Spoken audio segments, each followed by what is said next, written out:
Hello students, today we are going to start a new chapter, fluid pressure. You know what is fluid? Fluid is a substance which has the ability to flow, and we consider liquid and gases in this perspective. They are called the fluid. Now see, what is fluid pressure? We know that solid exerts pressure only due to its weight, that is downward, but liquid exert pressure downward, upward and also sideways. So this is the difference between the fluid pressure and the solid pressure. Fluid exert pressure on all sides, but solid exert pressure only on the down. Okay. Fluid thrust. The total normal force exerted by a fluid at rest in a given surface in contact with it is called the thrust. Means the total normal force, the total perpendicular force that is exerted, okay, that is called what? The fluid thrust. And this thrust per unit area will give fluid pressure, okay. This thrust per unit area will give what? Fluid pressure.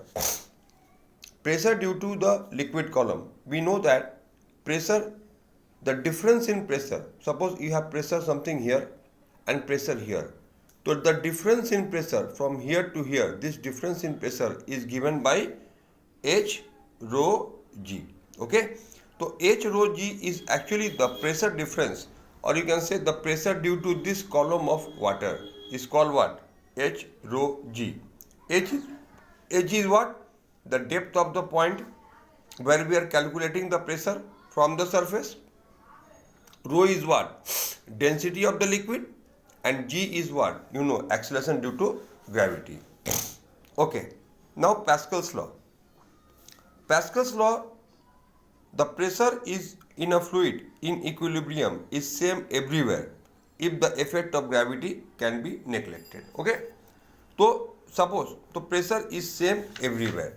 In other words, as a natural consequence of Pascal law, we can say that in an enclosed fluid, in an enclosed liquid, if the pressure is increased in any part of the liquid, then it is transmitted equally in all parts. Okay. So if suppose there is an enclosed liquid and pressure is increasing in one part, then in all parts the pressure will increase accordingly.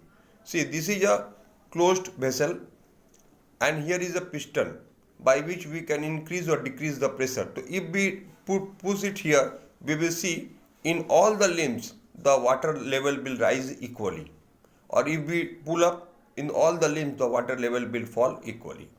So whatever pressure change is happening here, that pressure change will take place in all points, every point in the liquid. That is Pascal's law. And depending upon this Pascal law, we have some application. Suppose it is a simple hydraulic lift. So whatever it is having two different cross section pistons. This is a small piston A2, A1, and this is a large piston A2. Whatever force you are giving here, and this body is moving up.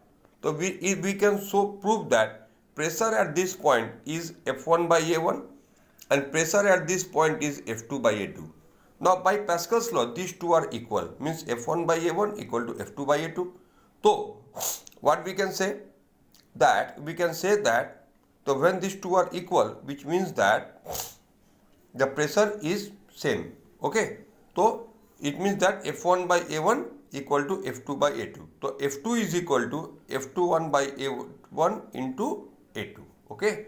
So if suppose the area of this one is 10 times the area of this, then it can lift the 10 times weight. Okay.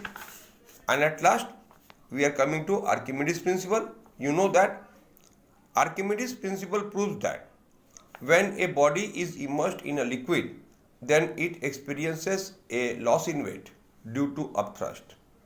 This upthrust is equal to the weight of the displaced liquid. This was upthrust is equal to what? Weight of the displaced liquid. Okay. So upthrust is equal to weight of the displaced liquid. How we measure the upthrust?